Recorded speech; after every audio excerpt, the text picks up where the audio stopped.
जो जल लेकर शिव जी के मंदिर में जाते हैं, जो जल लेकर शंकर जी के दरवाजे पर जाते हैं, जो जल लेकर भगवान शंकर के शिवालय में जाते हैं, उनको कुछ शिव जी से मांगने की जरूरत नहीं पड़ती।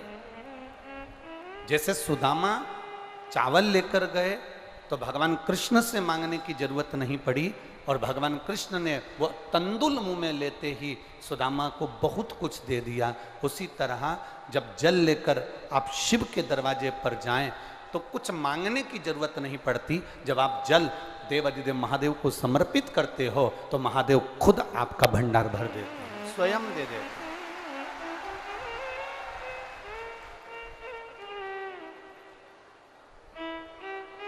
मैंने तेरे ही भरोसे ओ बाबा, तेरे ही भरोसे हवा बिच उड़ती जावांगी, बाबा डोर हथों छड़ी नाम कटी जावांगी, भोले मैं तेरी पतंग, शंभो मैं तेरी पतंग, हवा बिच उड़ती जावांगी, बाबा डोर हथों छड़ी नाम कटी जावांगी। हम मंदिर क्यों जाते हैं? हम शिवालय क्यों जाते हैं? हम शिव कथा तक क्यों पहुंचते हैं? हम भगवान शंकर की कथा में क्यों पहुंच जाते हैं? देखो,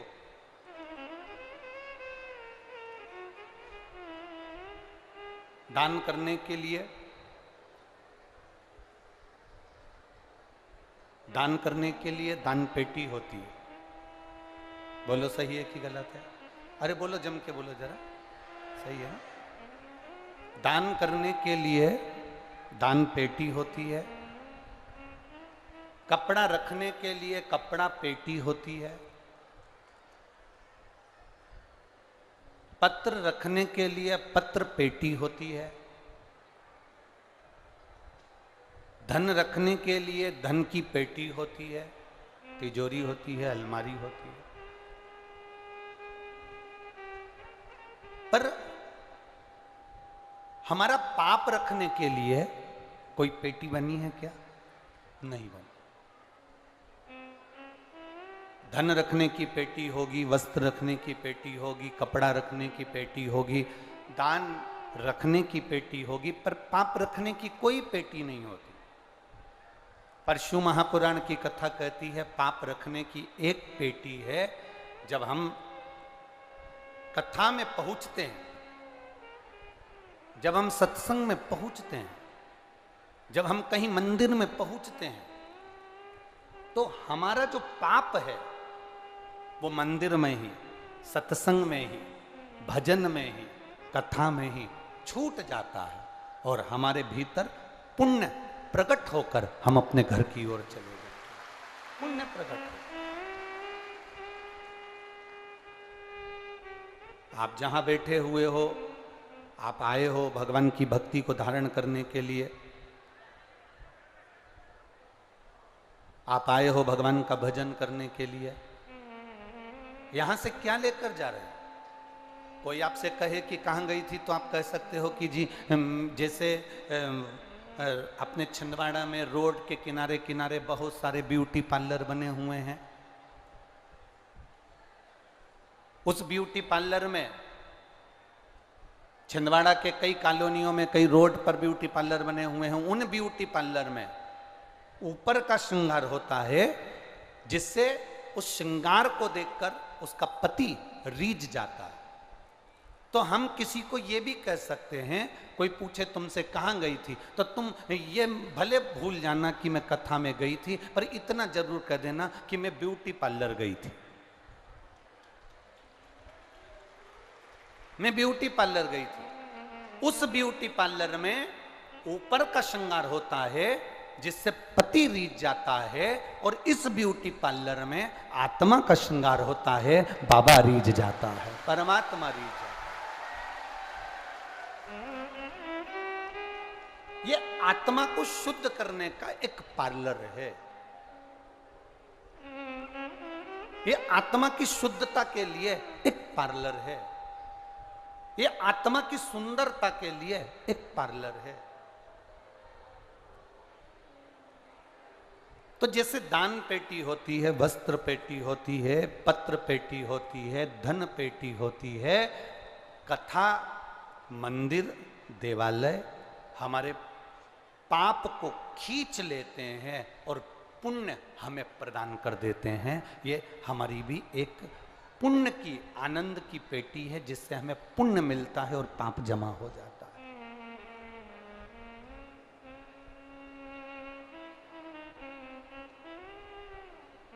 कल कथापन श्रवण कर रहे थे। सुगंधा पीपल के वृक्ष के नीचे बैठे हुए एक बुजुर्ग बाबा से 16 सोमवार के व्रत की कथा सुन रही है।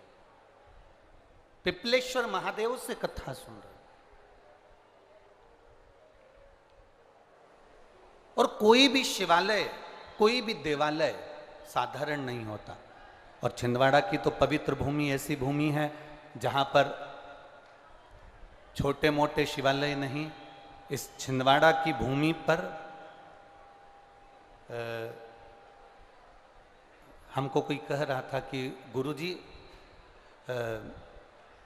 माननीय कमलनाथ जी ने छिंदवाड़ा के चारों तरफ कम से कम अगर एक रोड से हम निकलें तो 55 किलोमीटर के छिंदवाड़ा के पूरे क्षेत्र को घूम सकते हैं, ऐसी रोड का निर्माण किया है। तो हम तो इतना कहेंगे कि जैसे छिंदवाड़ा की उस रोड पर आप घूमने के लिए जाओ तो चावल की एक बोरी छोटी सी लेकर जाना, और उस छिंदवाड़ा के चारों तरफ अगर घूमोगे और छिंदवाड़ा के अंदर घूमोगे और चारों तरफ घूमते हुए और अंदर घूमोगे तो आपको इतने शंकर के मंदिर मिल जाएंगे कि चावल की बोरी का एक एक चावल पूरा समाप्त हो जाएगा। इतने शिवालय छिंदवाड़ा के अंदर हैं और सब प्राचीन। मेहगांव में स्थित है 900 वर्ष पुराना अर्धनारीश्वर शिवलिंग, अर्धनारीश्वर मंदिर, फिर पतालेश्वर मंदिर, फिर बड़ा महादेव, फिर भूरा भगत, छोटा महादेव, जामई, दादा धुनी वाले मंदिर, अचल कुंड सहित अनेक प्रसिद्ध मंदिर छिंदवाड़ा की इस पवित्र भूमि पर आप जा सकते हो, दर्शन कर सकते हो। पवित्र भूमि। ये तो कुछ मंदिरों का नाम हमने स्मरण किया, परंतु बाकी के मंदिरों के भी नाम अपार। आप छिंदवाड़ा की पवित्र भूमि में घूमेंगे, आपको शिवालय शिवालय शिवालय शिवालय मिल जाएंगे। संपूर्ण जगह पर शंकर का दर्शन हो जाए।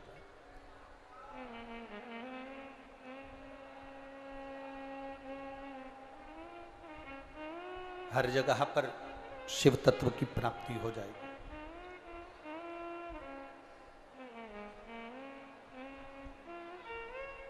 माननीय कमलनाथ जी, एक बात कहना चाहेंगे। हमसे कई मीडिया वाले प्रश्न करते हैं कि आपने सारी दुनिया में श्रीमद् भागवत होती है, सारी दुनिया में राम कथा होती है, सारी दुनिया में गीता जी होती है। जिस समय हमने शिव पुराण चालू करी थी उस समय शिव पुराण नहीं होती थी। तो लोगों ने प्रश्न किया कि आपने शिव पुराण क्यों चालू करी?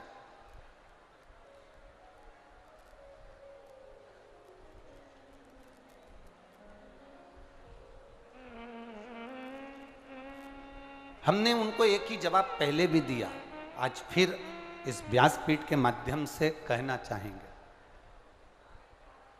जिस समय हमने कथा चालू करी शिव पुराण की, उस समय हमने देखा मंदिर बहुत बड़े, कथा करने वाले भी बहुत बड़े, कथा करवाने वाले भी बहुत बड़े, कथा में पहुंचने वाले की भीड़ भी बहुत बड़ी, यज्ञ भी बड़े, आयोजन भी बड़े, जजमान भी बड़े, पर जिस समय शिव पुराण की कथा करना चालू करी उस समय हमने देखा कि सब कुछ बढ़ा पर दिलों में भक्ति नहीं बढ़ पाई। तो ये शिव महापुराण की कथा ने लोगों के दिल में भक्ति देना चालू कर दिया, केवल भक्ति।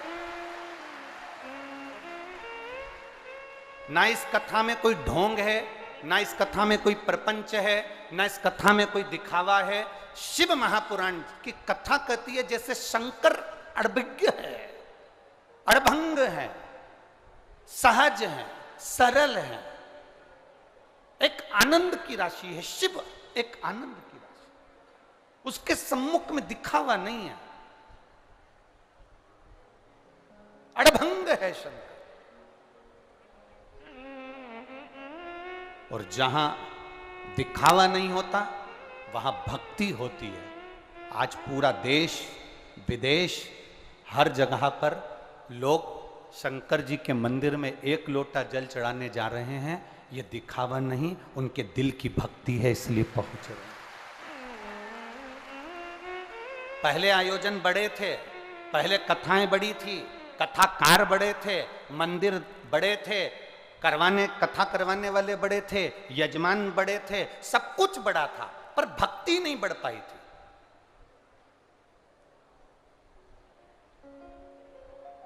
मंदिर सूने पड़े रहते थे।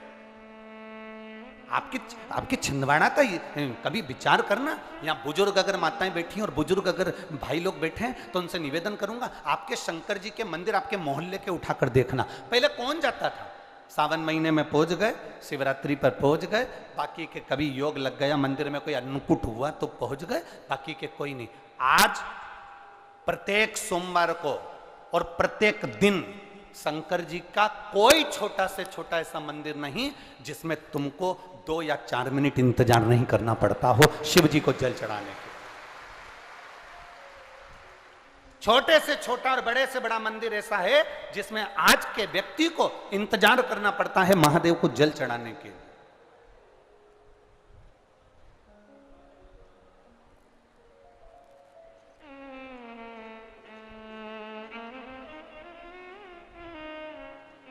सब मंदिरों में सफाई करने वाले को ढूंढा जाता है, पर महादेव के मंदिर में सफाई करने वाले को भी नहीं ढूंढना पड़ता, वो खुद आता है और कर चले जाता है स्वयं।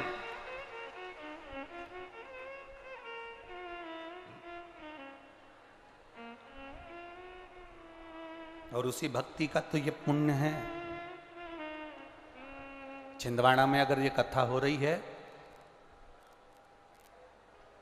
माननीय कमलनाथ जी ने, माननीय नकुलनाथ जी ने इस कथा को इंदौर में इस कथा को बुक किया।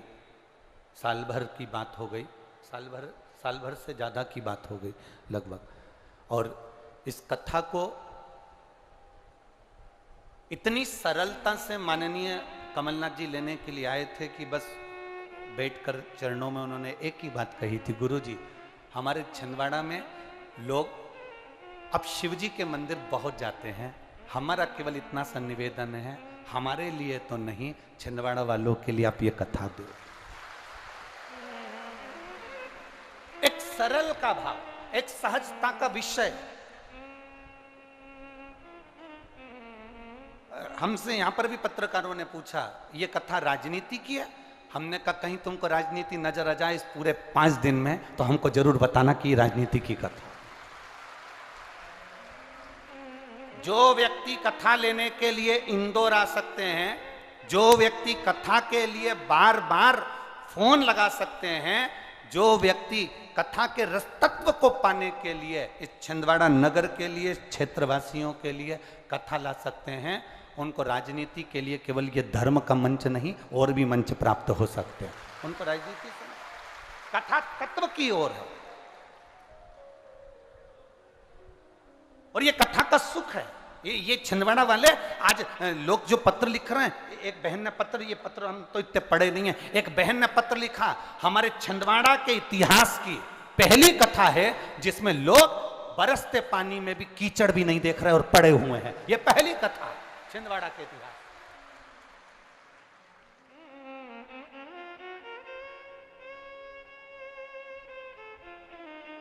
ये भक्ति आपकी है, ये विश्वास आपका है, ये दृढ़ता आपकी है।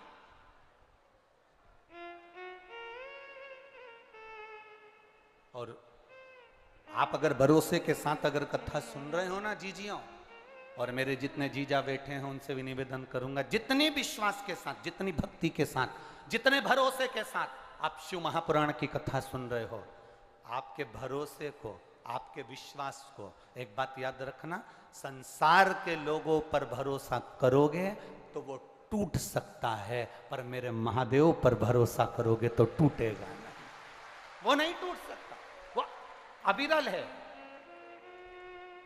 प्रबल है, और वो पूरा की पूरा रहता है, पूर्ण रहता है,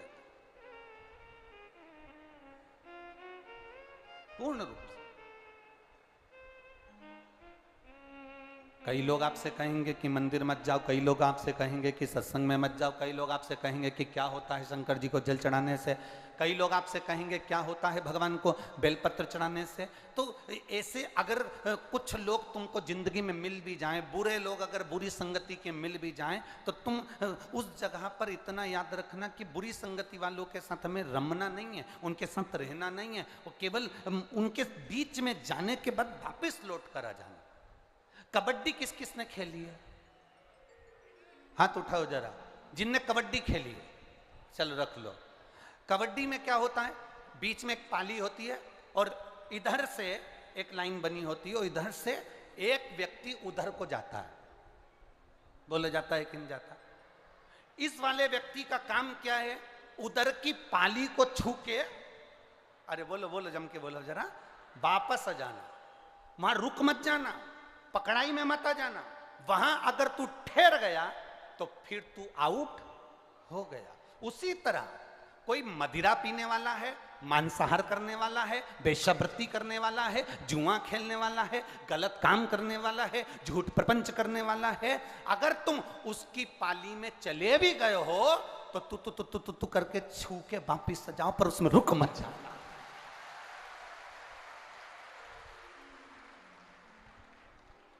पाली को छू के वापिस आ जाना, पर उसमें रुकना नहीं। पीने वालों के साथ बैठकर पीना नहीं, जुआरी के साथ जुआ खेलना ना ना ना। अगर पहुंच भी गए और तुम्हें लग रहा है कि मैं गलत लोगों के बीच में फंस गए, तो कबड्डी याद रखना, और पहुंच गए तो पाली छू के वापिस आ जाओ, पर उनके साथ में रुक मत जाना, नहीं तो कभी भी आउट हो सकते हो, समाप्त हो सकते हो। इसलिए छुओ और वापिस आ जाओ। कबड्डी का गेम हमको सिखा रहा, ये दुनिया के जितने जितने ये गेम है ना, जितने जितने दुनिया में ये खेले जाते हैं गेम, ये कोई साधारण है? इन सब गेमों में कुछ एक वो होती है ना, वो जिसको लात मारते हैं, फुटबॉल, किस किसने खेली है?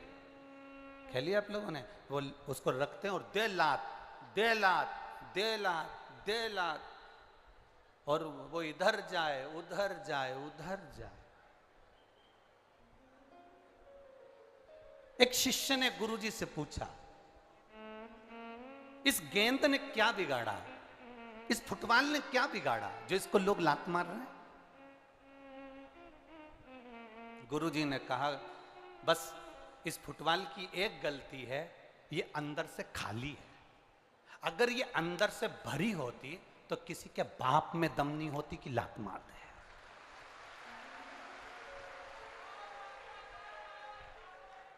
ये फुटबॉल अंदर से पोली है, ये फुटबॉल अंदर से खाली है, इसलिए लोग लात मार रहे हैं। अगर ये फुटबॉल भरी होती, इसमें रेत भरी होती, इसमें पत्थर भरे होते, इसमें कुछ और भरा होता, और इसमें अगर कुछ पक्का भरा होता, तो किसी की सामर्थ्यता नहीं कि कोई एक लात मार दे। भरी हुई चीज में कौन लात मारता है?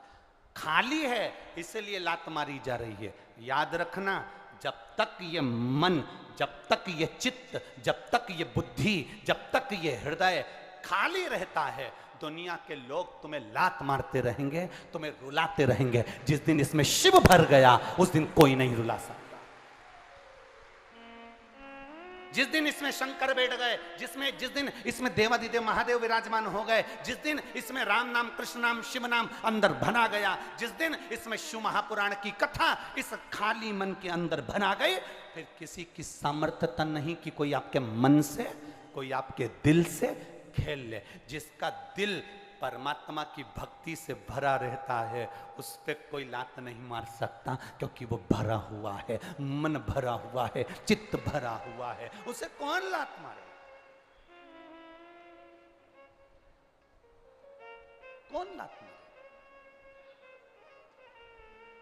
मान लो अगर गलत संगति में पहुंच भी गए हो तो फिर पाली को छूकर वापिस आ छू।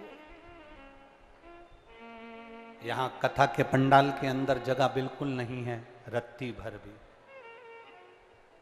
पर कई लोग आसपास में जितने खड़े हैं, कोई ट्रकों पे चढ़े हैं, कोई बसों पर चढ़े हैं, कोई फायर ब्रिगेड पे चढ़े हुए हैं, कोई बिल्डिंगों पे चढ़े हुए हैं, कोई पेड़ों पे चढ़े हुए हैं। तो हम तो कहेंगे चैनल वालों को भी कि इन लोगों का भी दर्शन आप अवश्य कराया करो जितना बन सके, क्योंकि ये लोग बहुत दूर दूर बैठे हैं और भाव से कथा का रस तत्व ग्रहण कर रहे हैं, भाव से। ये कोई सहज है? तो विश्वास, दृढ़ता, भरोसा, श्रद्धा, ये आपके भीतर है। कई लोग बाउंड्रियों पर खड़े हुए हैं, अर्थात तुम चिंता मत करना, तुम यहां तक आ गए हो, भले तुम्हें पंडाल में बैठने की जगह नहीं मिले, पर तुम पाली छूकर जा रहे हो, मतलब ये निश्चित है कि तुम्हारा कार्य सिद्ध है, तुम पहुंचे हो वहां, तुम पहुंचे, तुम वहां तक पहुंचे हो। बोल बम का नारा है, शिव तत्व की प्राप्ति हो। जाओ, हम मना नहीं करते कि आप किसी के साथ नहीं रहो, पर इतना जरूर रहो कि उसके अंदर हमें मिलना नहीं, उसमें हमें घुलना नहीं, हमें उससे दूर हटना। देवादिदेव महादेव भगवान शंकर सुगंधा को रेणुका के साथ कथा श्रवण कर, ब्राह्मण के शरीर का कोढ़ का रोग समाप्त हो गया। पार्वती जी ने ब्राह्मण देवता से पूछ लिया कि तुम्हारे ये शरीर का रोग समाप्त कैसे हुआ, तो उन्होंने कह दिया कि मैंने 16 सोमवार का व्रत किया था, उस व्रत के प्रभाव से मेरा ये रोग समाप्त हुआ है, उस व्रत के प्रभाव।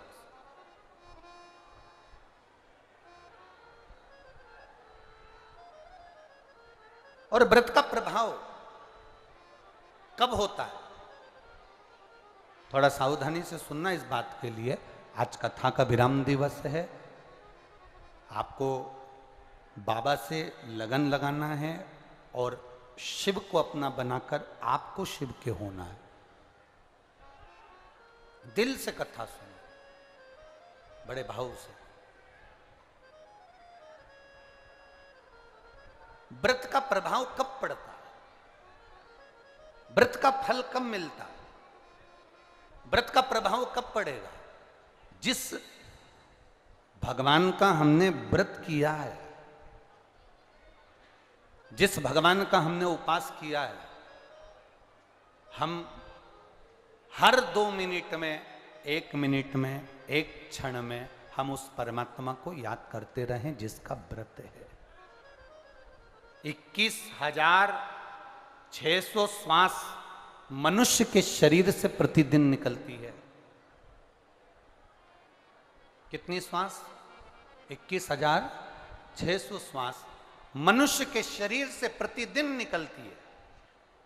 3.5 करोड़ रोम छिद्र ये मनुष्य के शरीर में है और 21,600 श्वास प्रतिदिन निकल रही है। इस श्वास के निकलने का केवल एक कारण है कि इन श्वास में आप अपने घर का कार्य करिए, परिवार का कार्य करिए, रिश्तों का कार्य करिए, मना नहीं, पर 21,600 श्वास में से कोई श्वास एक ऐसी बना लो जिस श्वास में हम परमात्मा का नाम ले लें, बस पूरी श्वास शुद्ध हो सके, पूरी श्वास।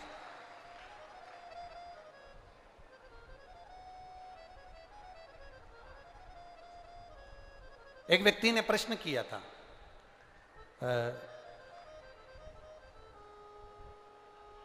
जिस दिन शोभा यात्रा निकल रही थी तो 3-4 लड़के लोगों ने एक पत्र दिया था। उस पत्र में नीचे लिखा था कि गुरुजी हमारा एक प्रश्न है। उस प्रश्न में जब शोभा यात्रा की गाड़ी पर उन्होंने पत्र दिया, उसमें पत्र में एक लाइन लिखी हुई थी, गुरुजी हमारा एक प्रश्न है कि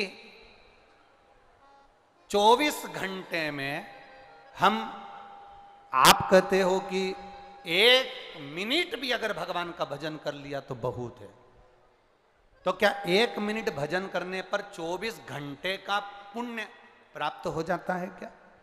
हम उनसे इतना सा कहना चाहेंगे, हमारे यहाँ का शास्त्रों का, वेदों का, हमारे शास्त्रों का विधान है, भंडारे में इतनी सारी नुक्ति बनती है, भंडारे में इतना सारी पूड़ी बनती है, भंडारे में इतनी सारी सब्जी बनती है, क्या वो पूरी की पूरी सब्जी उठकर, पूरी की पूरी पूड़ी उठकर, पूरी की पूरी नुक्ति उठकर क्या भगवान के सामने जाती है?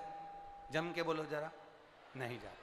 कितनी जाती है? एक थाली में लगकर थोड़ा थोड़ा थोड़ा जाता है, भोग लगता है, वापिस आता है, और जो बहुत सारा भोजन है उसमें उसको डाल दिया जाता है। उसी तरह 24 घंटे अगर आप भजन नहीं कर सकते, 1 मिनट अगर आपने भजन करा और उसमें आपने थोड़ा सा पुण्य कमा लिया, तो आपका वो पुण्य 24 घंटे के उस तबेले में डाल दिया जाता है, जिससे सब वो पुण्यमय हो जाए। 1 मिनट का पुण्य आपका जीवन सवार हो। शास्त्र कहते हैं 24 घंटे भगवान का भजन करो।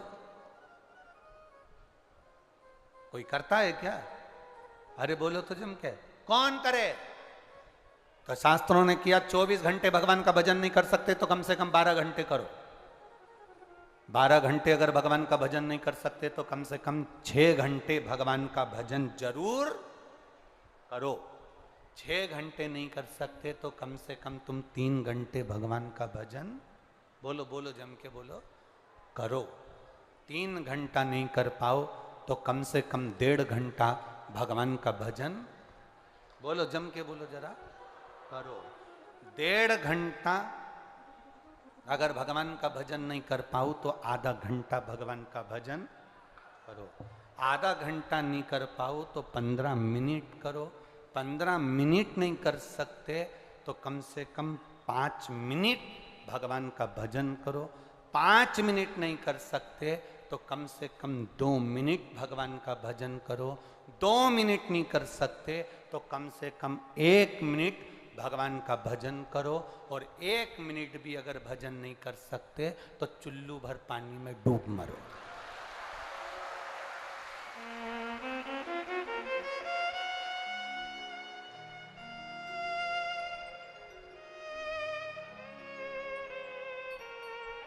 अब 24 घंटे में से 1 मिनट नहीं निकाल सकते तो काय का जीवन तुम्हारा?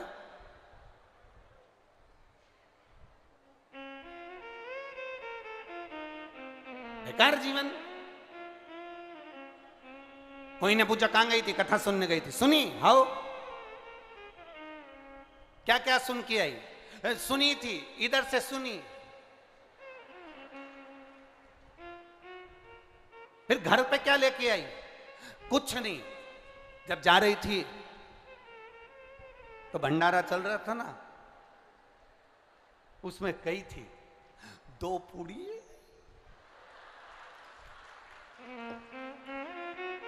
भगवान जाने माताएं वो झोली कैसी बनाती हैं, आज तक मैं नहीं सीख पाया। ऐसा उनका कुछ पल्लू मल्लू ऐसा रहता है, पिन मिन टच रहती है और ऐसा पल्लू मल्लू डालते। भगवान जाने वो झोली कैसी बनाती है, ऐसी कैसी झोली इतने में। भैया फिर तो यार भैया, अब उसको इतना भी अंदाजा नहीं रहता कि तूने गुलाब जामुन भर ली और नीचे से चाशनी टपक रही, इतना अंदाजा नहीं।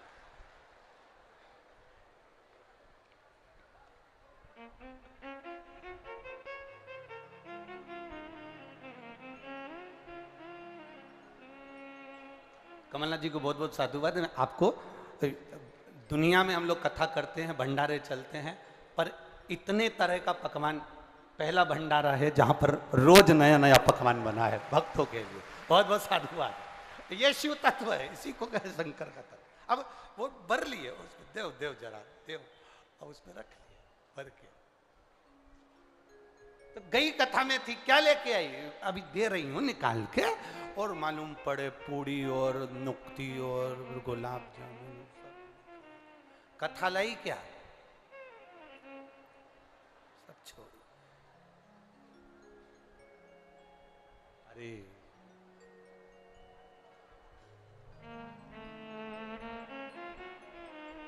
हमें तेरा ही सहारा है मेरे भोले बाबा। कब से खड़े हैं झोली पसार, क्यों ना सुने तू मेरी पुकार। कब से खड़े हैं झोली पसार, क्यों ना सुने तू मेरी पुकार। मुझे तेरा ही सहारा है मेरे भोले बाबा। मुझे तेरा ही सहारा है मेरे भोले बाबा। मैंने तुम्हें ही पुकारा है मेरे भोले बाबा। मैंने तुम्हें ही पुकारा है मेरे भोले बाबा। ओ कब से खड़े हैं झोली पसार, क्यों न सुने तू मेरी पुकार। ओ कब से खड़े हैं झोली पसार, क्यों न सुने तू मेरी पुकार। ओ कब से खड़े हैं झोली पसार, क्यों न सुने तू मेरी पुकार। ओ कब से खड़े हैं झोली पसार, क्यों न सुने तू मेरी पुकार। मुझे तेरा ही सहारा है मेरे भोले बाबा। मुझे तेरा ही सहारा है मेरे भोले बाबा। मैंने तुम्हें ही पुकारा है मेरे भोले बाबा। मैंने तुम्हें ही पुकारा है मेरे भोले बाबा। देख लो लगी है आज मंदिर में ये भीड़ भारी। देख लो लगी है आज मंदिर में ये भीड़ भारी। दर्शनों की खातिर आए हैं लाखों नर और नारी। दर्शनों की खातिर आए हैं लाखों नर और नारी। आ जाए भोले बाबा, आ जाए भोले बाबा। तीनों ने पुकारा है मेरे भोले बाबा। तीनों ने पुकारा है मेरे भोले बाबा।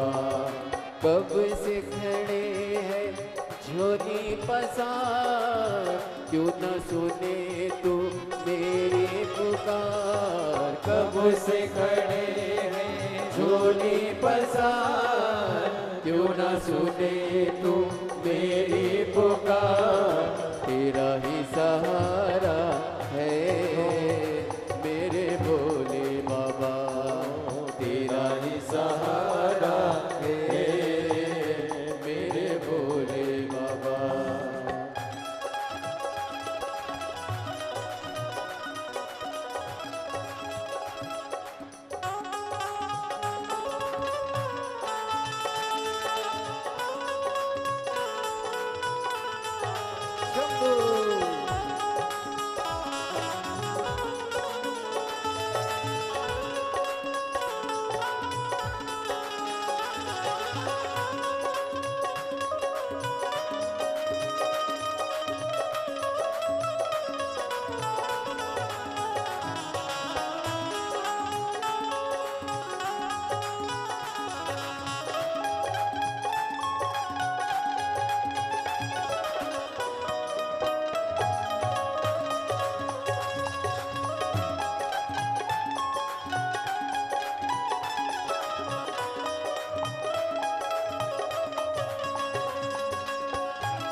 पसार, क्यों न सुने तू मेरी पुकार। वो कब से खड़े हैं झोली पसार, क्यों न सुने तू मेरी पुकार। मुझे तेरा ही सहारा है मेरे भोले बाबा, मुझे तेरा ही सहारा है मेरे भोले बाबा।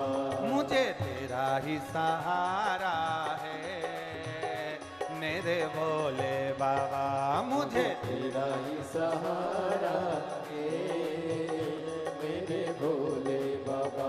मैंने तुम्हें ही पुकारा है मेरे भोले बाबा, तुझे ही पुकारा है मेरे भोले बाबा।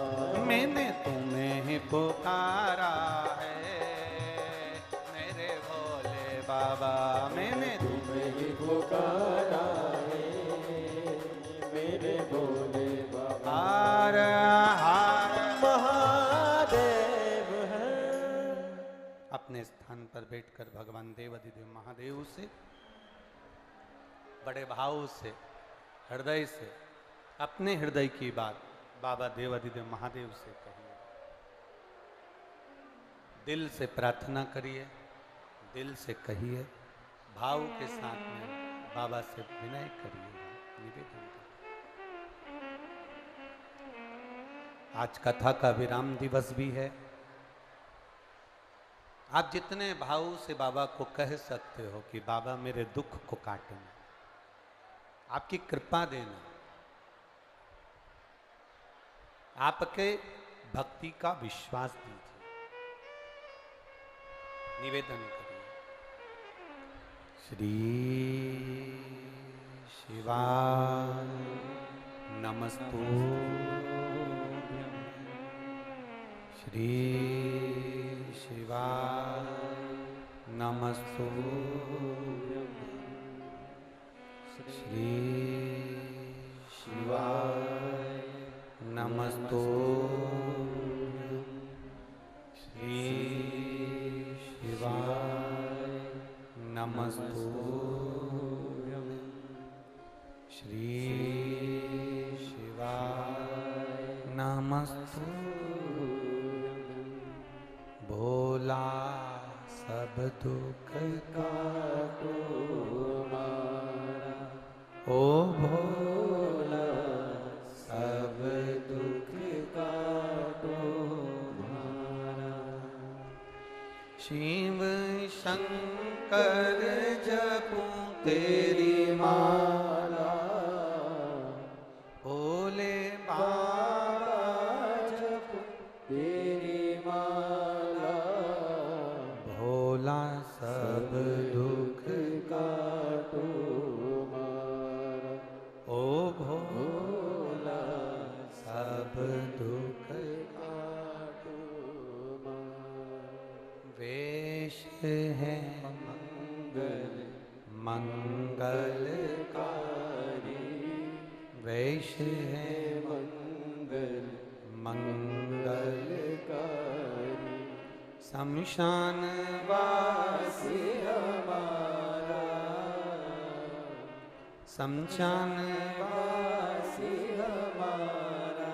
ओ भोला सब दुख काटो मारा, ओ भोला सब दुख काटो मारा।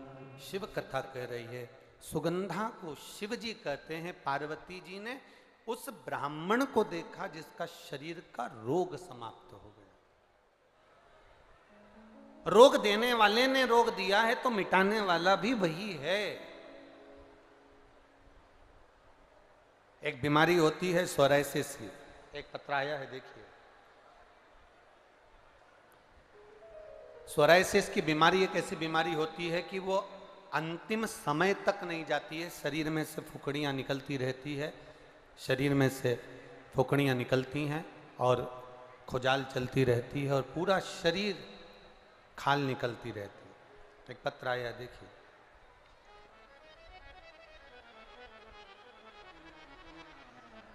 पता है हमारा, मेरा नाम है दुर्गेश बंदेवार, गुड़ी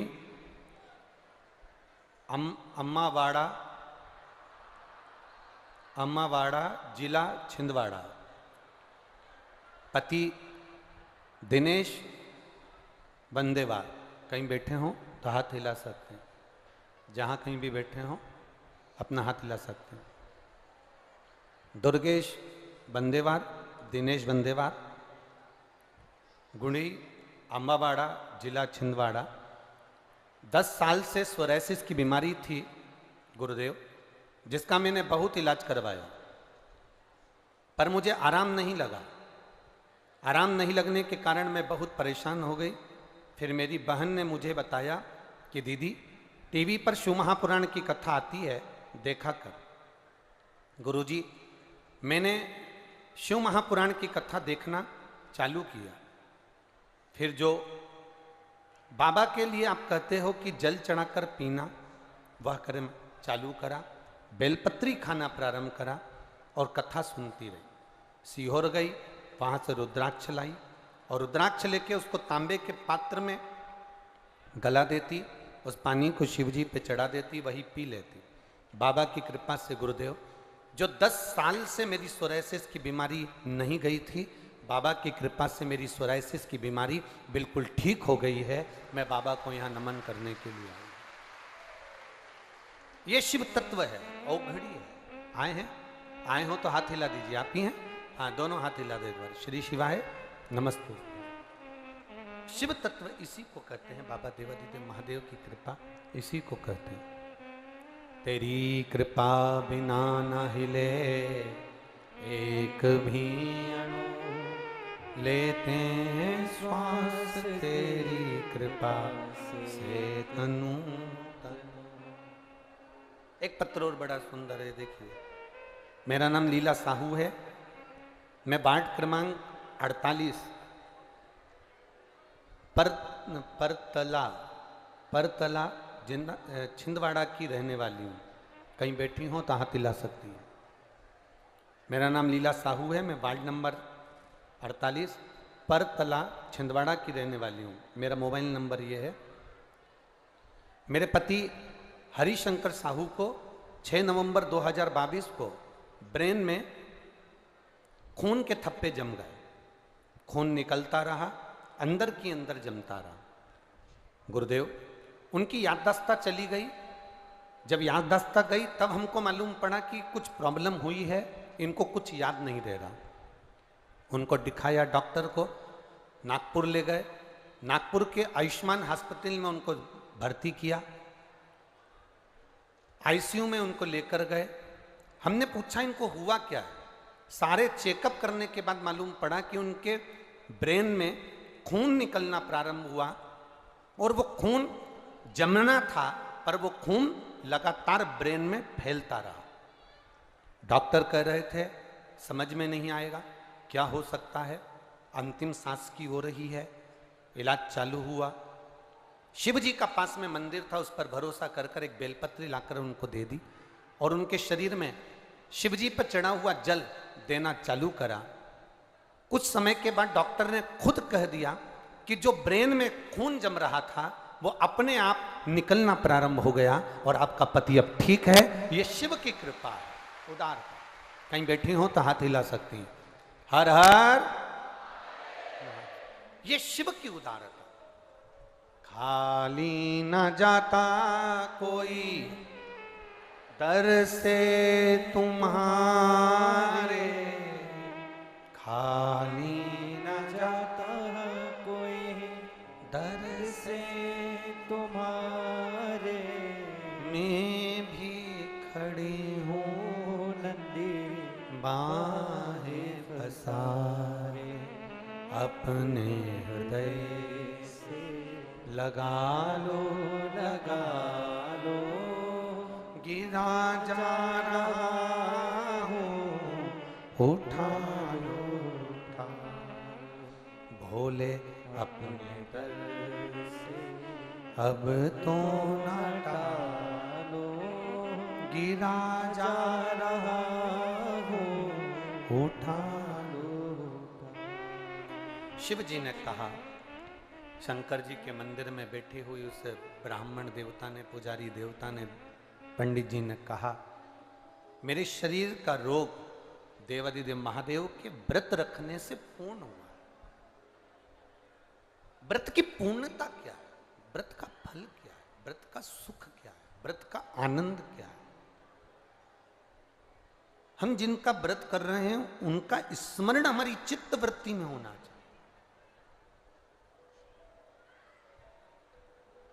अगर हमारी चित्त वृत्ति में उसका स्मरण नहीं है तो वो ठीक नहीं। केवल फलाहार कर लेना, साबूदाने की खिचड़ी खा लेना, साबूदाने की खीर बनाकर खा लेना, या चिप्स तल कर खा लेना, या पापड़ तल कर खा लेना, या कुछ बनाकर खा लेना, इसको उपवास या इसको व्रत नहीं कहा। व्रत का मतलब क्या होता है? व्रत का मूल तत्व क्या है? व्रत का मतलब है कि जिसका आप उपवास कर रहे हो, जिस देवता का आप व्रत कर रहे हो, उसको हर 2 मिनट में, हर मिनट में, हर क्षण में उसको याद किया जाए।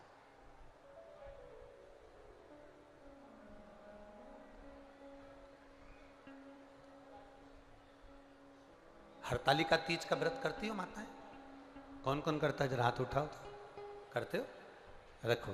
हरतालिका तीज का व्रत करने वाली माताएं कई ऐसी होती हैं, कई के मन में ऐसा आता, आज मेरा व्रत है, मन नहीं लग रहा, शरीर ठीक नहीं, टीवी चालू करके बैठ गई, शरीर ठीक हो गया, मन ठीक हो ना, इसको व्रत नहीं कहा। हरतालिका तीज का व्रत हो, कुछ नहीं खाते, कुछ नहीं पीते, व्रत करते हो, शिव जी के पूजन की तैयारी करते हो, फुलेरा का दर्शन करने जाते हो। जाते हो आप लोग फुलेरा दर्शन करने के लिए? जहां पर भी कितनी जगह जाते हो? 5 जगह पर कहीं फुलेरा बंधा हो हरतालिका तीज के दिन। और जो जो माताओं ने पिछली वर्ष, या जो बेटियों ने, जो कन्याओं ने, जो बेटों ने फुलेरा का दर्शन करा हो, उनसे पूछना साल भर में बाबा ने तुम पर कृपा करी कि नहीं करी। 5 फुलेरे का दर्शन। हरतालिका तीज के दिन जो फुलेरा बनता है, 5 घर जाओ जहां फुलेरा बंधा है, वहां दर्शन कर जाना चाहिए। तुम्हारा व्रत नहीं है तो भी जाओ, व्रत है तो भी दर्शन करो, पर फुलेरा का दर्शन करो।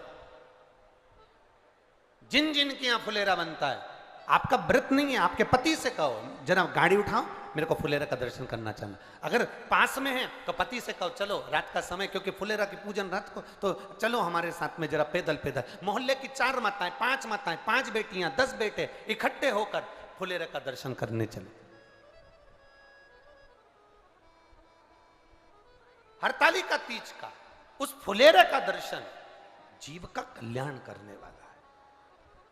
जिन्हें करा उसको मालूम है कि फुलेरा का दर्शन का महत्व क्या है। आप लोग 15 तारीख को जो कथा होगी पुणे सांगवी में, पूना में, आप वो सुनना, उसमें हम वर्णन करेंगे एक एक फुलेरे का, 5 फुलेरे का दर्शन का क्या महत्व, उसका वर्णन पहले भी करा, इस कथा में फिर करेंगे।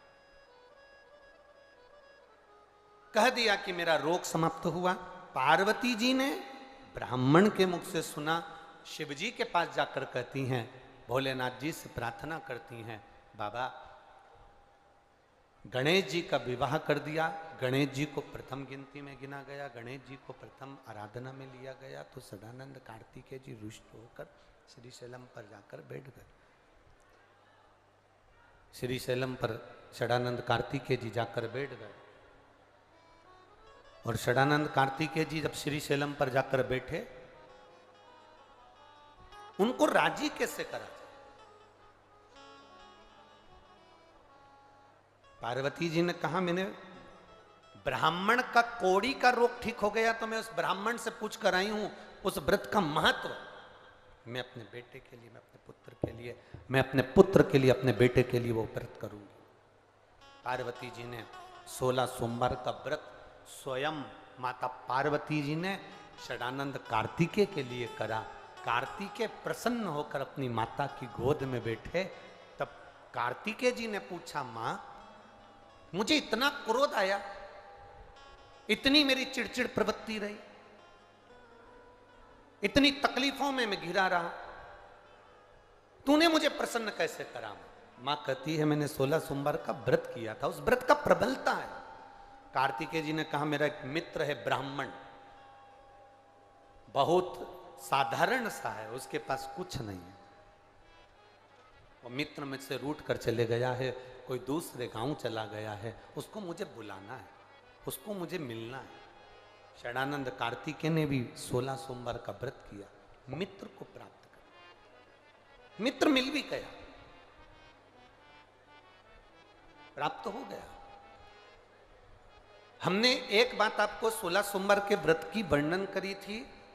किसी के घर में अगर 16 सोमवार का व्रत हुआ है, हो रहा है, उसके घर में 16 सोमवार का उद्यापन हो रहा है, भूलवश भी अगर आपको मालूम पड़ जाए कि इसके यहाँ 16 सोमवार का उद्यापन है, भोजन करने भले मत जाना, पर उसके घर से थोड़ा सा प्रसाद अवश्य मांग कर लाना कि मुझे दे दो। उस प्रसाद को मुझे, उस प्रसाद, वो प्रसाद,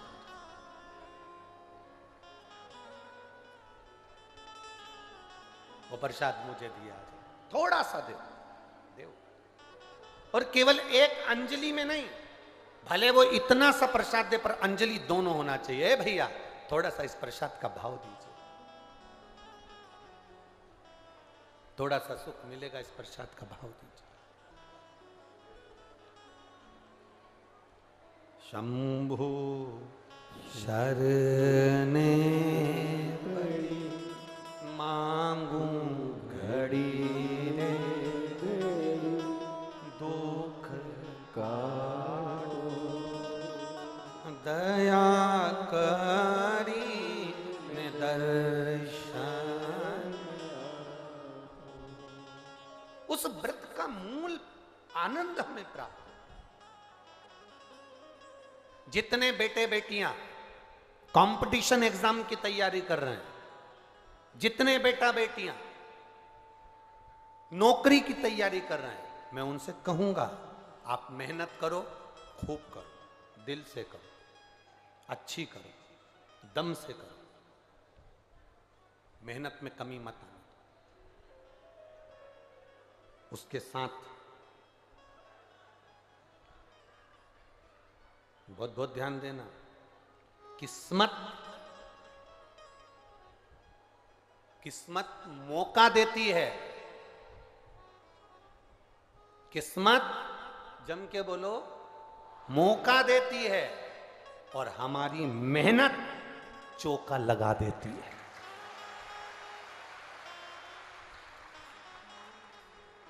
मेरा बेटा बेटियों से निवेदन है, अपनी मेहनत पूरी करना। शंकर भगवान करेंगे क्या? तुम्हें मौका देंगे, एग्जाम में बैठने का मौका देंगे, परीक्षा हॉल में तुम अकेले नहीं रहोगे, मेरा देव अधिदेव महादेव तुम्हारे साथ बैठेगा। किस्मत मौका देती है, और हमारी मेहनत, स्वयं की मेहनत चौका लगा देती है। हमारे उन्नति की सीढ़ी को चढ़ाने का कार्य हमारी मेहनत करती है। भगवान शंकर तुम्हारे साथ कदम से कदम मिलाकर चलेंगे। ये मत सोचना कि मैंने अगर शिव जी को बेलपत्री लगा दी है या मैंने जल चढ़ा दिया है तो भोलेनाथ लिख के आएंगे। ना, लिखना तुम्हें पड़ेगा, मेहनत तुम्हें करना पड़ेगी, कर्म तुम्हें करना पड़ेगा। शंकर भगवान तुम्हारे साथ हैं, हर पल, हर क्षण, हर घड़ी है, हर पल है।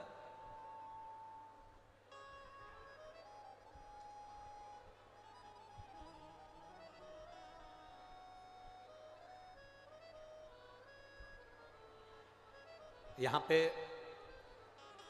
कथा सुनने के लिए कोई टीचर लोग बैठे हैं क्या? टीचर अगर कहीं बैठे हो तो हाथ हिलाना जरा, कितने टीचर बैठे हैं? हाँ, हाथ हिलाओ जरा।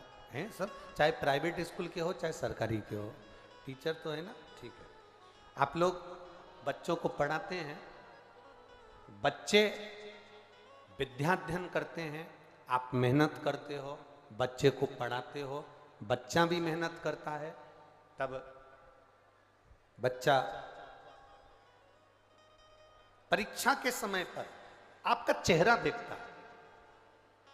एग्जाम के समय पर बच्चा आपका चेहरा देखता है, तो टीचर क्या कहते हैं, देख तो चिंता मत कर, मेहनत कर, अच्छी मेहनत कर, टेंशन मत ले, मेहनत अच्छी कर, पढ़ाई अच्छी कर, बाकी के सब परमात्मा पर छोड़ और तू अच्छी मेहनत कर कर जो लिखेगा लिख। तेरा हाथ चलना चाहिए, तेरी बुद्धि चलना चाहिए, तेरी कलम चलना चाहिए, बाकी का रिजल्ट फिर उसके हाथ में है, वो देगा। रिजल्ट उसके हाथ में। हम मेहनत करें ही नहीं और सोचें कि मिल जाए तो ना। कार्तिकेय बाबा ने व्रत किया, व्रत का प्रभाव यह हुआ कि उनका मित्र मिल गया। मित्र ने पूछ लिया अपने मित्र से, कार्तिकेय से, षडानंद कार्तिकेय तूने मुझे कैसे प्राप्त करा? मित्र ने कहा मैंने 16 सोमवार का व्रत किया था। उस व्रत का विधान क्या है? व्रत का विधान बताया। दिन में ये 16 सोमवार का जो व्रत है, प्रथम सोमवार को अब उठा रहे हैं, सावन के महीने से, बैसाख के महीने से, मार्गशीर्ष के महीने से, जिस महीने से पहले सोमवार से इसको उठाया जाए। सुबह स्नान पूजन अर्चना कर कर बड़े आनंद के समय, दोपहर का तीसरा पहर प्रदोष काल के समय पर शंकर भगवान की आराधना करी जाए, शिव जी का शिवलिंग का पूजन करा जाए। पार्थिव शिवलिंग का निर्माण कर कर पूजन कर लो, चाहे अपने घर में जो शिवलिंग है उसका पूजन कर लो। जिस प्रसाद को बनाओगे उसके 3 हिस्से, भगवान की आराधना पूजन अर्चना, एक हिस्सा भगवान को समर्पित कर, दूसरा हिस्सा सबको वितरण कर, तीसरे हिस्से का भाग स्वयं ले। शिव जी का चढ़ा हुआ प्रसाद पूरी रात्रि नहीं रखा रहता, खास तौर से 16 सोमवार के प्रसाद को रात भर कभी मत रखना। हम 7 दिन जो बेलपत्र यहां से आप लोगों को, कई लोगों को देते हैं, 7 दिन में 5 दिन 4 दिन जो बेलपत्र आपको मिलती है, तो ये बेलपत्र हम उससे कहते हैं रात भर नहीं रखना। इसको मिले, तुम्हारे शरीर में कष्ट है, रोग है, बीमारी है, बड़े से बड़ा रोग है, लीवर किडनी कैंसर तक का रोग है, तुम्हें जो बेलपत्री दी गई है उस बेलपत्री को तुम इसी पंडाल में कहीं ना कहीं बैठकर उसको खाकर बाबा की रज को अपने हृदय से लगाकर कह कर जाना, बाबा मुझे ये रोग है, समाप्त आप करना। जब 3 दिन कथा का बस केवल जो आखिरी दिन होता है, विराम का दिन होता है, वो बेलपत्री नहीं खाई जाती, उस बेलपत्री को तो रखा जाता है। बाकी के जो बाकी के दिन की बेलपत्र होती है उसको खाते हैं। रात भर शिव पोथी पर चढ़ी हुई बेलपत्र केवल आखिरी के दिन की, विराम के दिन की बेलपत्र ही केवल लाल वस्त्र में रखने की होती है, बाकी के बेलपत्र केवल रोज की खाने की होती है, उसको रखा नहीं जाता, खाया जाता।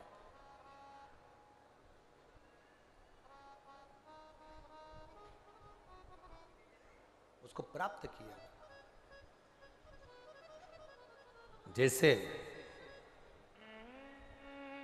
अशोक सुंदरी पर चढ़ी हुई पीपल के वृक्ष की, पीपल के पत्ते की अग्रभाग अगर शिव जी की अशोक सुंदरी की ओर स्पर्श करा हुआ, कितना भी दमाओ, कितनी भी श्वास की बीमारी हो, फेफड़े कितने भी कमजोर हो गए,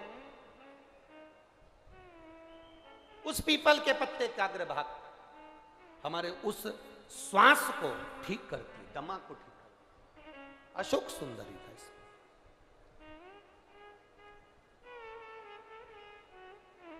बेलपत्री। अब ब्राह्मण ने पूछा कि तुमने मुझे प्राप्त कैसे करा? का बता दिया, ऐसा ऐसा व्रत है, उसको करो। 17वें व्रत में इसका उद्यापन कर दो। उद्यापन होगा वही प्रदोष काल में, शाम के समय, ठीक है। मान लो 17वें में नहीं कर पाए तो अगला जब तुम्हारे को अच्छा महसूस हो तब करो, पर व्रत का उद्यापन जरूरी है, ठीक है। ब्राह्मण ने सुना, एक पराये गांव में वो व्रत करता करता पहुंच गया। वहां के राजा की लड़की की शादी हो रही थी, राजा ने स्वयंवर रचा था। एक हथनी के सूंड में माला दे दी थी। ये हथनी जिसके गले में माला पहनाएगी विवाह उसी के साथ बेटी का होगा। वो हथनी कौन थी? हथनी कौन थी?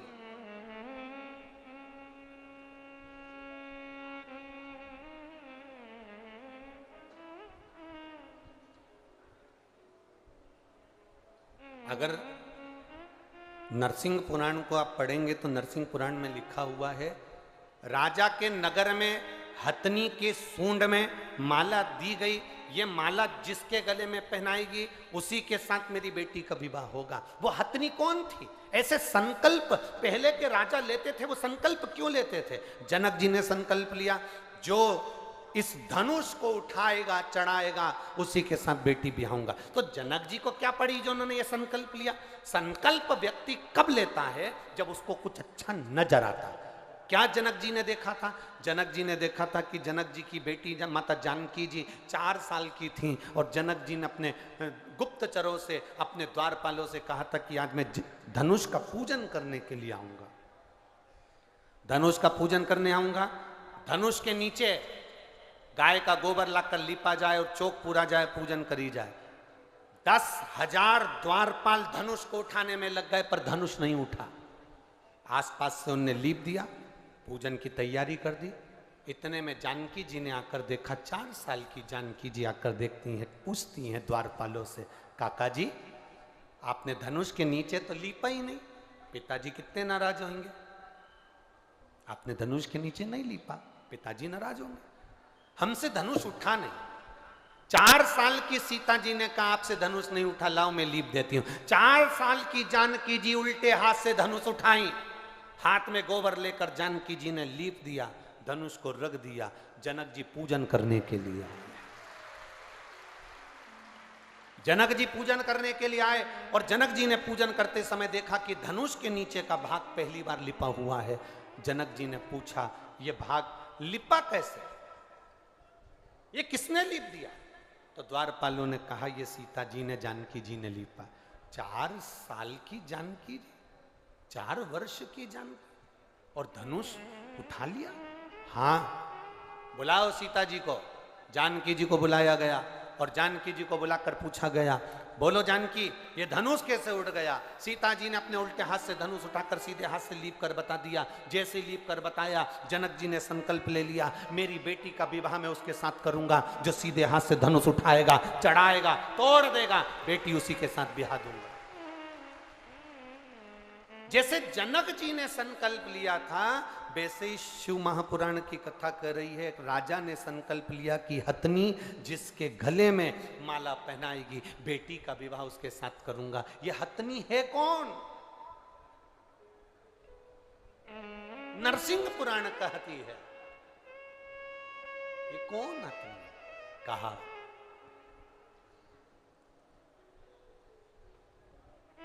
ये वो हथनी जिसने जन्म से शंकर के मंदिर की चौखट पर इसका जन्म हुआ। एक हथनी ने इसको जन्म दे दिया, मां प्राणों को छोड़कर चली गई थी। एक व्यक्ति रोज शिव मंदिर जाता था और इस हथनी को सहला कर जाता था।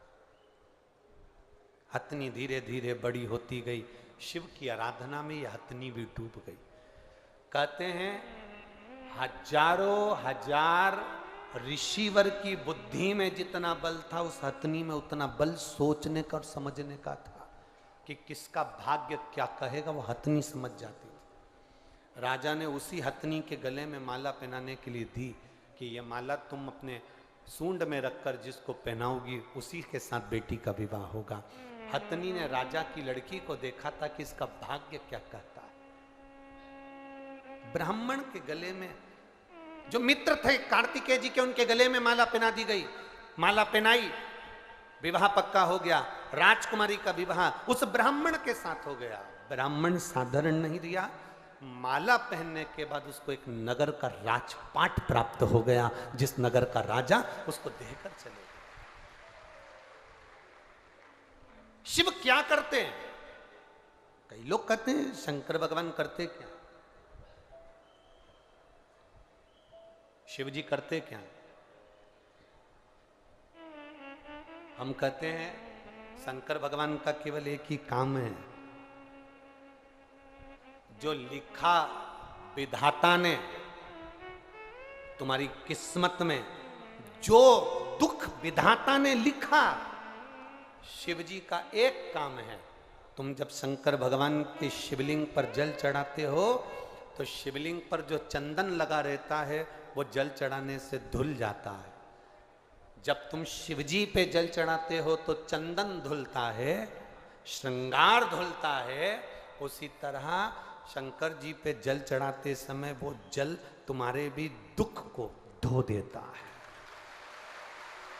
दुख को धो। रोज रोज किसी के यहां जाओगे ना तो तुम्हारी इज्जत घट जाती है। घटती है कि बढ़ती है? बोलो बोलो, जम के बोलो जरा। घटती है। रोज रोज किसी के दरवाजे पर जाओगे तो इज्जत घटेगी, पर रोज रोज महादेव के दरवाजे पर जाओगे तो इज्जत बढ़ेगी।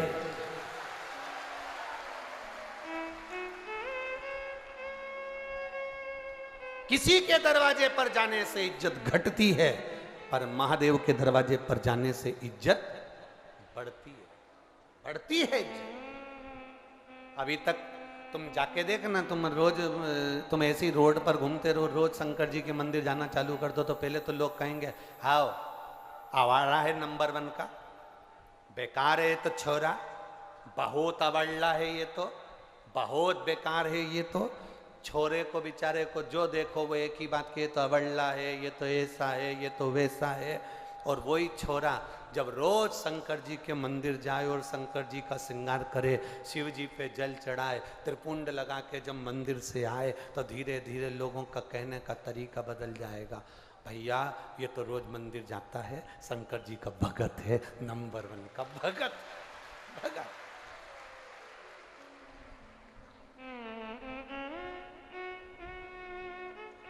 शिव की भक्ति इसके अंदर, शिव का गुणगान इसके अंदर। अब शादी हो गई, राजकुमारी आ गई। राजकुमारी ने पूछ लिया अपने पति से, मैं एक राजा की लड़की, तुम एक ब्राह्मण के बेटे, मैं कैसे मिल गई तुमको? कहा 16 सोमवार के व्रत के फल से मिली। व्रत का फल इतना होता है, एक बेटा मुझे चाहिए, पुत्र की कामना से उसने 16 सोमवार का व्रत करा, उसको एक पुत्र भी हो गया।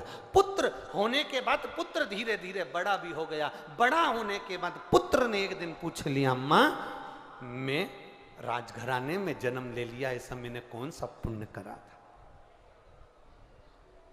कभी आप भी विचार करना, चौराहे पर खड़े हुए भिखारी को देखना,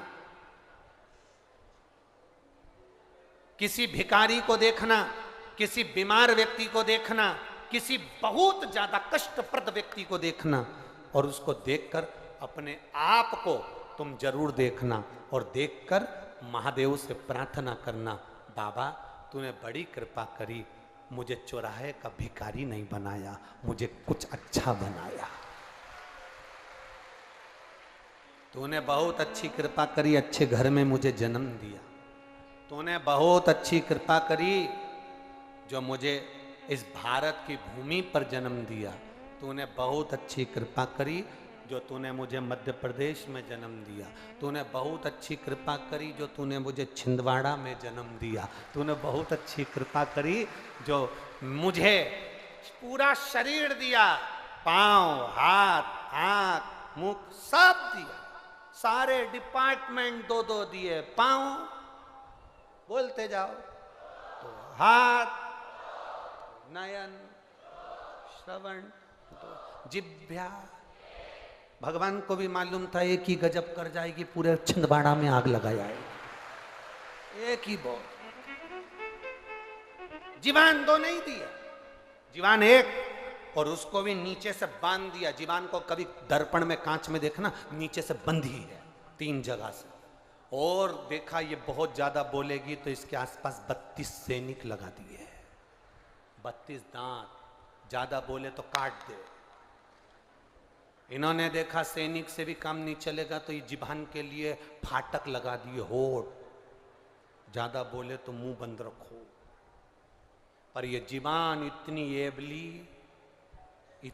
एबली, पूरे मोहल्ले में कहीं का इतना एबला नहीं होगा जितनी जीवान एबली, इतनी एबली।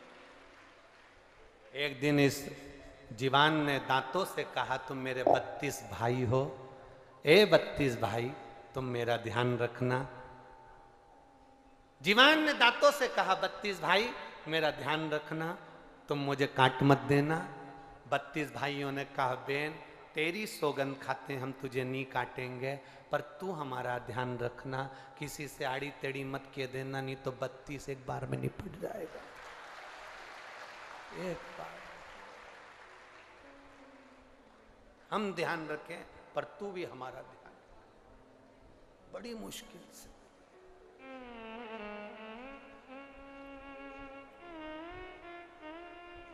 वो कहते ना, इस जिह्वा को रोग लगा है, दिन भर चुगली करने। इस जिह्वा को रोग लगा है, दिन भर चुगली करती। कई की तो ऐसी भी आदत रहती है कि कथा में भी चुगली करती रहेगी। कहीं की को आगे बैठी दिख गई ना, तो पीछे वाली, वो देख कमला की बहू बैठी है, वो देख वो लीलाबाई की छोरी, ये हर जगह ना जाने कहां से आगे घुस जाती है, पता ही नहीं पड़ता। आ गई साड़ी में पिन लगा के। इस जिह्वा को रोग लगा है, अरे रोज चुगलियां, इन जिह्वा से शिव जी जप लो, सारे रोग मिट, सारे रोग की समाप्ति है, मिट जाए।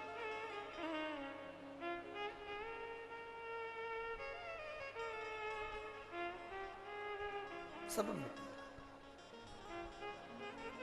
आप जितना भजन में चित्त लगाओगे उतनी आनंद की अनुभूति आपके भीतर होती चली जाएगी, उतना सुख अपनी जिंदगी में मिलता चले जाएगा। क्या करा जाए? बेटे ने पूछा मुझे क्या करना चाहिए। मेरी जन्म, अच्छे घर में अगर तुम्हारा जन्म हो जाए, अच्छा घर मालूम है कैसा होता है? अरे जम के तो बोलो, जिसके यहाँ एसी लगा है वो अच्छा घर है, जिसके यहाँ डनलप के गद्दे बिछे हैं वो अच्छा घर है, खूब जोरदार गाड़ी बंगला सो अच्छा घर है? नहीं, अच्छा घर, अच्छा घर।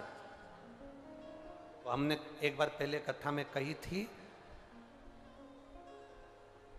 मकान बनाओ मना नहीं है, घर बनाओ मना नहीं है, पर घर अच्छा बनाने के लिए दो अच्छे होना चाहिए। मकान अच्छा बनाने के लिए, घर अच्छा बनाने के लिए दो अच्छे होना चाहिए। पहले नंबर पर मिस्त्री, दूसरे नंबर पर स्त्री।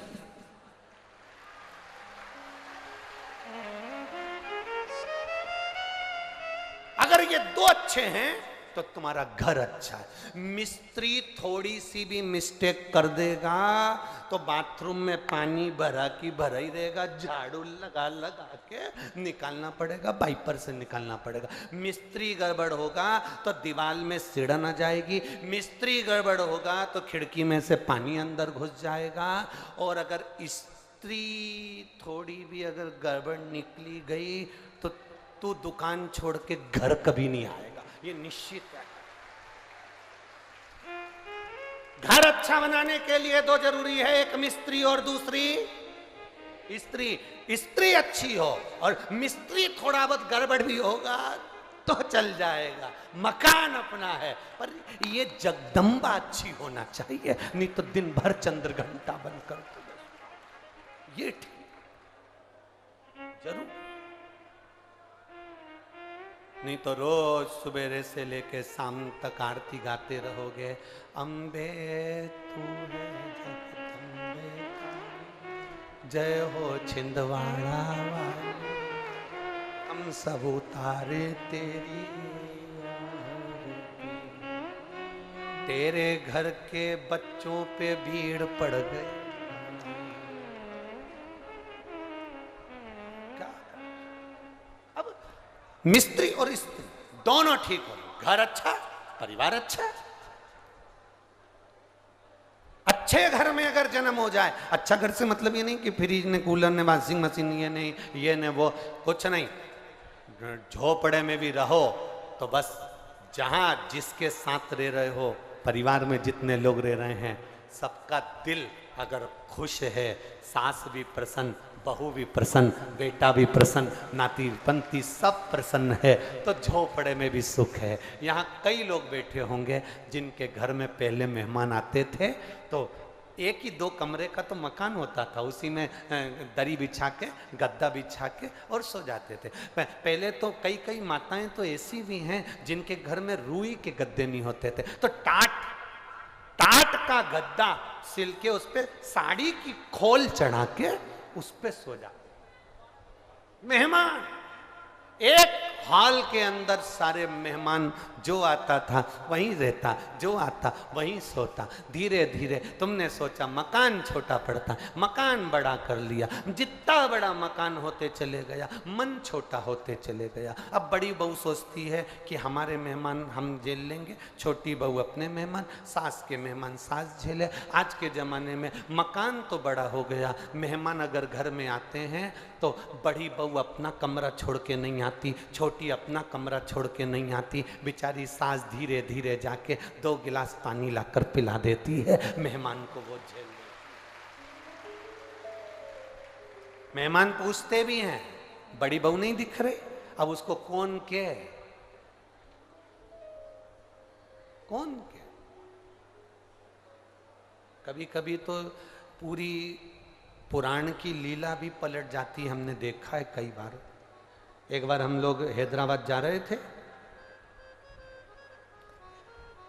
तो हैदराबाद जाते जाते हमारी जो ट्रेन का टिकट था उसमें इधर सामने की 2 बर्थ थी, एक पति पत्नी की, और इधर की बर्थ हमारी थी, तो हमारे सब बच्चों के साथ हम बैठे थे। अब इधर की बर्थ थी, वहां पर लोग बैठे।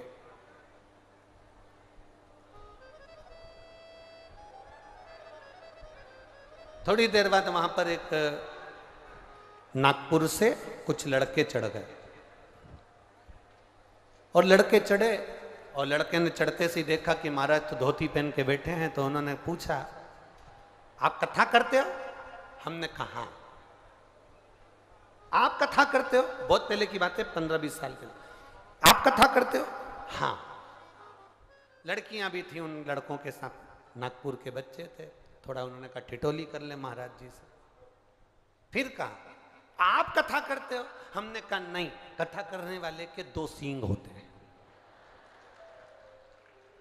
इतने में लड़कियां हंसकर कही महाराज जी आपको बुरा लग गया। हमने कहा हमको बुरा नहीं लगा, हमारा एक क्वेश्चन है, आप उसको सॉल्व कर सकते हैं? हमने कहा क्या क्वेश्चन है बताओ। तो उन्होंने कहा हमारा क्वेश्चन ये है कि भगवान ने हाथ दिए, पाँव दिए, सब दिया, पर भगवान ने जो ये कान दिए भगवान ने, तो सुनाई तो ये 2 छेदों से देता है, फिर भगवान ने ये क्यों बनाया? जब सुनाई तो छेदों से देता है, अपन कोई शोर होता है तो ऐसे कानों में उंगली डाल लेते हैं, शोर बंद हो जाता है, फिर भगवान ने ये क्यों बनाया? हमने कहा इतना सा प्रश्न तुम्हारे प्रोफेसर से पूछ लेते जिस कॉलेज में पढ़ते। नहीं आप बताओ भगवान ने ये क्यों बनाया? हमने कहा देख बेटा, भगवान का नाम चतुर नारायण है, उसको मालूम है जब तेरा बुढ़ापा आएगा तो चश्मे का स्टैंड कहां से लाएगा, उसको मालूम है। अब रोज रोज बुढ़ापे में तू चश्मा बांधेगा और छोड़ेगा तो नहीं, इसलिए भगवान ने ये चश्मा रखने के लिए स्टैंड दिया, यहाँ रख ले। उसने कहा महाराज जी हर हर महादेव। हमने कहा जय श्री शिवाय। कभी कभी लीला पलट जाती, कभी कभी चित्र विचित्र हो जाता। मांगा शिव तत्व को, मांगो शंकर की उदारता को, मांगो शंकर की करुणा को, मांगो अब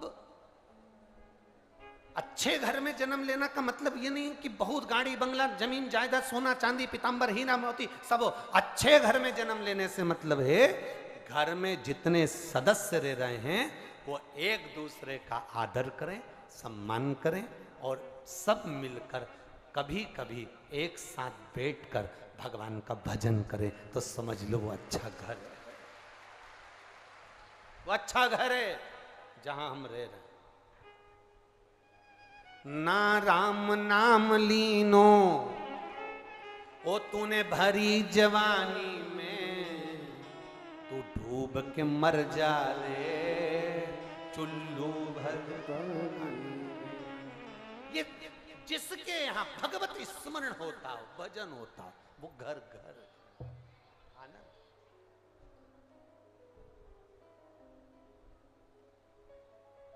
जहां भजन ही नहीं है वह आनंद।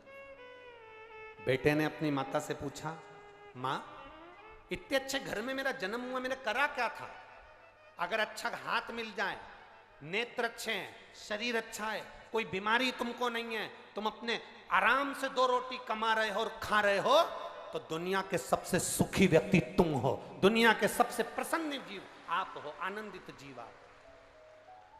भगवान को धन्यवाद दिया करो, मैं अच्छे घर में जन्मा, मेरे को अच्छा सुख दिया। अब बोले, माँ मुझे भी 16 सोमवार का व्रत करना।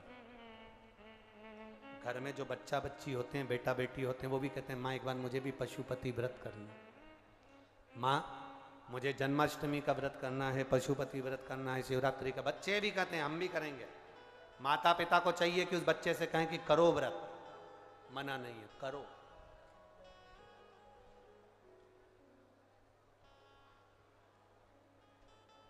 करो व्रत, व्रत करने में मना नहीं। बेटे ने व्रत करना प्रारंभ करा, नियम बना लिया व्रत का नियम।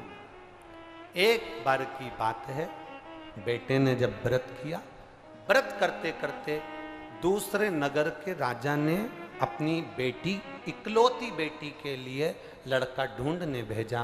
तो ये युवराज, ये लड़का मिला, जिसको देखकर अपनी बेटी का विवाह कर दिया। बुजुर्ग राजा के पास में कोई नहीं था संभालने के लिए, तो पूरा राज ठाट इसको दे दिया। रानी ने अपने पति से पूछा कि मेरी शादी तुम्हारे साथ में हुई, तुमने पुण्य कौन सा करा था?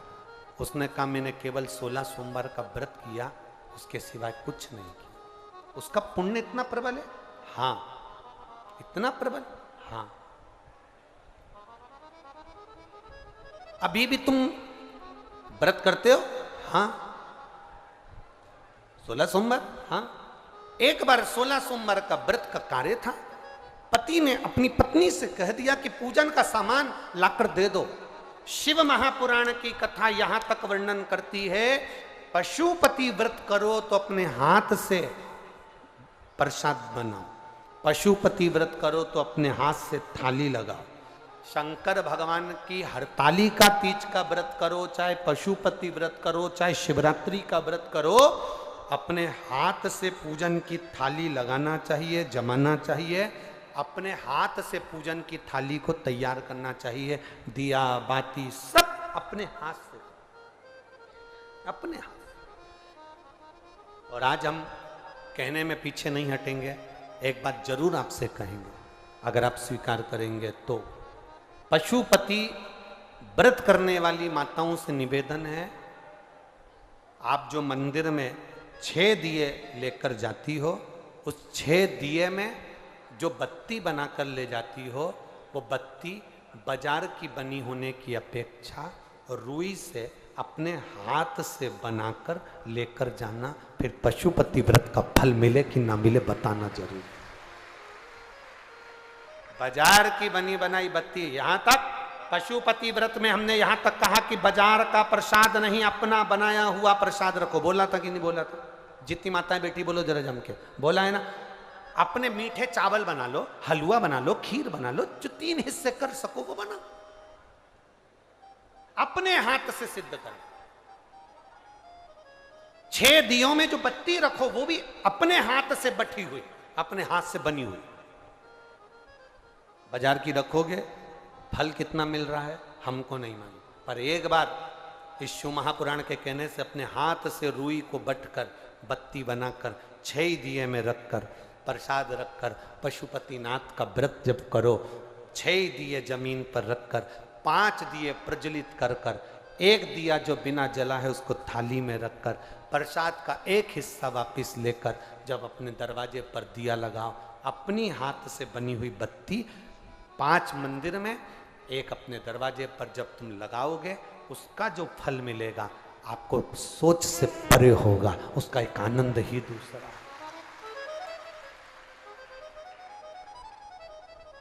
रेडीमेड जमाना हो गया,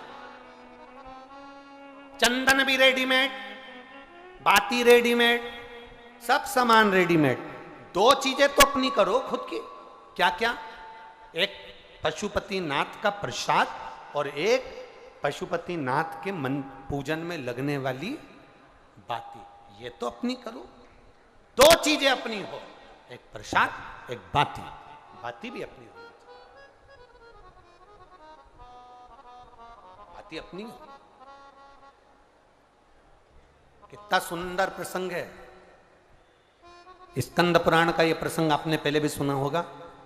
एक बुढ़िया के घर में बच्चे नहीं हुए, एक बुढ़िया के घर में उसके बेटे के यहां संतान नहीं हुई, पोते का मुंह नहीं देखा उसने, दुखी रहती थी, सबको गाली देती थी, सारे देवताओं को गाली देती थी, संतों को गाली देती थी, सबको गाली। कोई संत उसके यहां मांगने चले जाए तो वो मारने दौड़ती थी। बुढ़िया एक दिन पोछा लगा रही थी, एक संत उसके यहां मांगने के लिए आ गए। बुढ़िया ने पोछा लगाते लगाते वो पोछा ही उठा के संत को फेंक के मार दिया। ले ये रख ले। पोछा लगाने का पोछा फेंक कर मारा।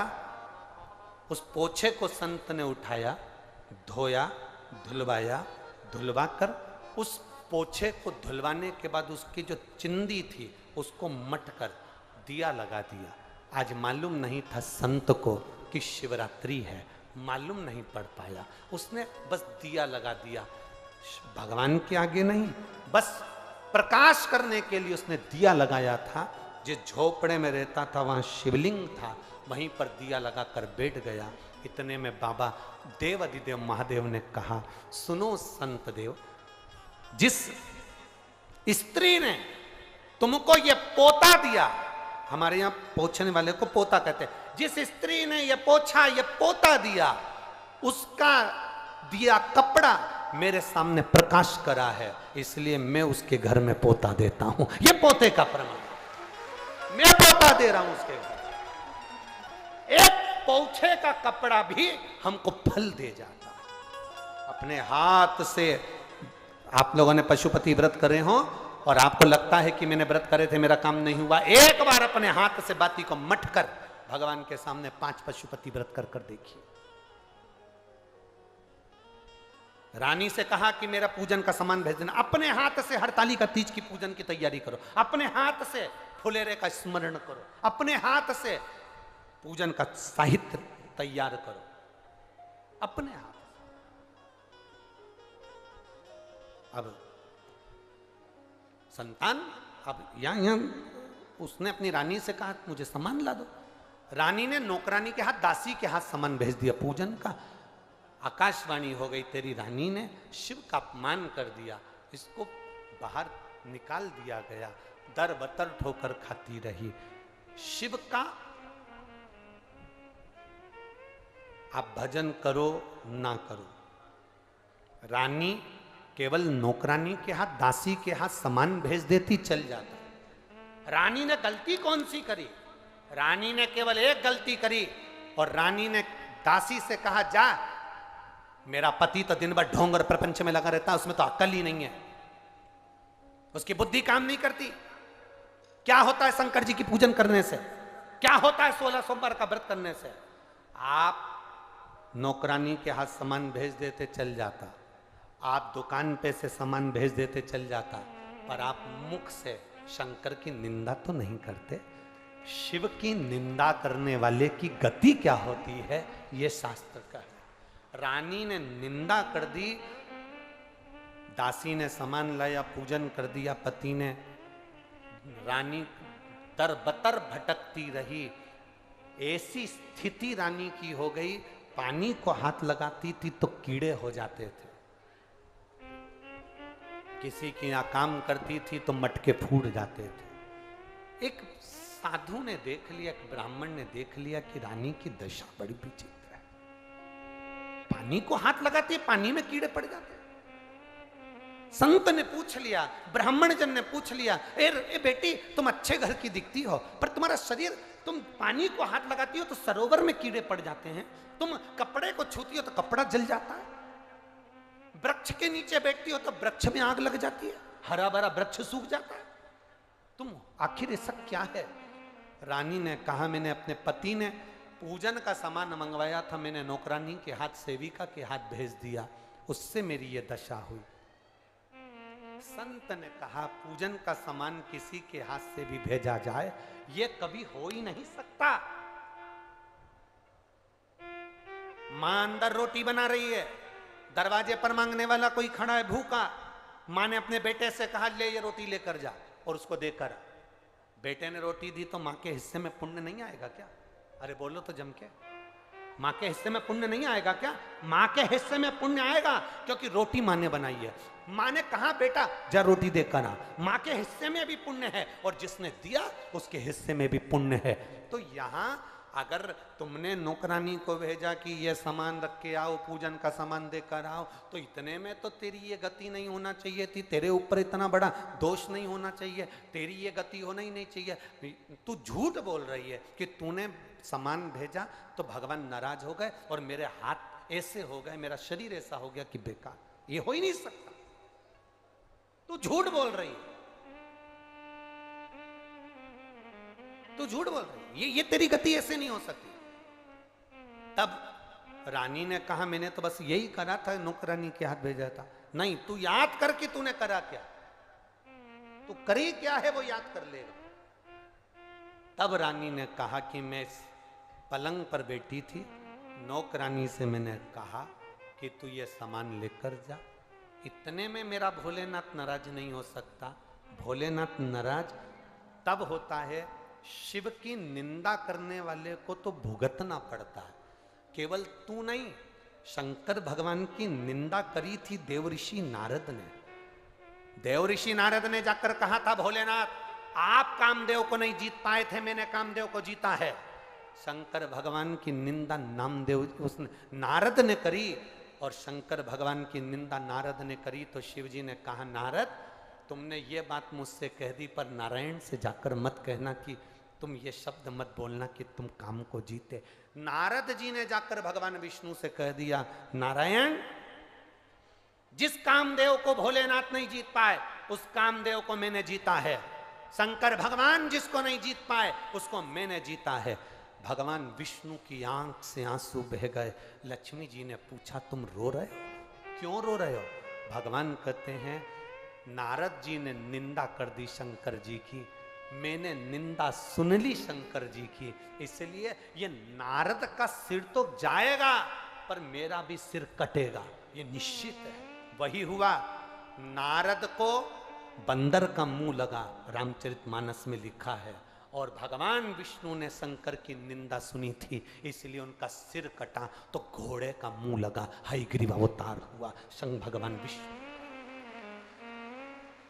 शिव की निंदा करने वाला और शिव की निंदा सुनने वाला, ये दोनों महापापी की गिनती में आते हैं। शंकर की निंदा कभी ना सुनो, शंकर की निंदा कभी ना करो, शिव भक्त की निंदा कभी ना करो।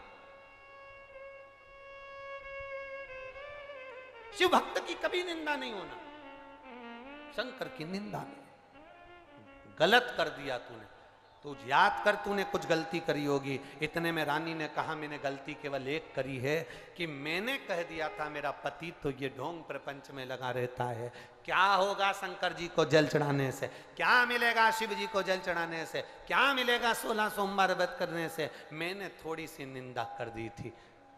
संत ने कहा, निंदा निंदा होती है, थोड़ी और बड़ी नहीं, इसलिए तू भुगत रही है। अब एक काम कर, शंकर की तू आराधना कर, जो तेरा पति व्रत करता था वो तू कर। रानी ने व्रत करना प्रारंभ करा, रानी ठीक हुई, पति को याद आई, पति उसको लेने के लिए आया और फिर वापिस राशि ठाट सिंहासन पर बैठ गए दोनों, फिर बैठ।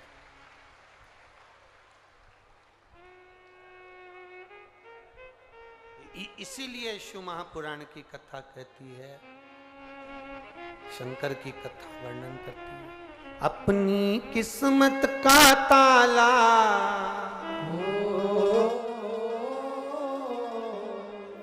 अपनी किस्मत का ताला हो, अपनी किस्मत का ताला तुम खोलते चलो, श्री शिवाय नमस्तुभ्यं तुम बोलते चलो, श्री शिवाय नमस्तुभ्यं तुम बोलते चलो। ओ श्री शिवाय नमस्तुभ्यं तुम बोलते चलो, ओ श्री शिवाय नमस्तुभ्यं तुम बोलते चलो। अपनी किस्मत का ताला हो, अपनी किस्मत का ताला हो, अपनी किस्मत का ताला तुम खोलते चलो, श्री शिवाय नमस्तुभ्यं तुम बोलते चलो, श्री शिवाय नमस्तुभ्यं तुम बोलते चलो। बड़े भाव से दोनों हाथों से।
समझाना बड़ा मुश्किल है, समझाना बड़ा मुश्किल है, आखिर वो दर्द दिल है, आखिर वो दर्द दिल है। समझाना बड़ा मुश्किल है, समझाना बड़ा मुश्किल है, आखिर वो दर्द दिल है, आखिर वो दर्द दिल है। सच्चा दरबार लगा है ये भोले की महफिल है, सच्चा दरबार लगा है ये भोले की महफिल है। सच्चा दरबार लगा है ये भोले की महफिल है, सच्चा दरबार दरबार लगा है ये भोले की महफिल है। नैनों को डमरू वाले का, नैनों को काशी वाले का, नैनों को डमरू वाले का दीदार चाहिए, वो काशी रहने वाला भोलाना चाहिए, वो काशी रहने वाला भोलेनाथ चाहिए, वो काशी रहने वाला भोलानाथ चाहिए, वो काशी रहने वाला भोलानाथ चाहिए। अपनी किस्मत का ताला अपनी किस्मत का ताला, अपनी किस्मत का ताला तुम खोलते चलो।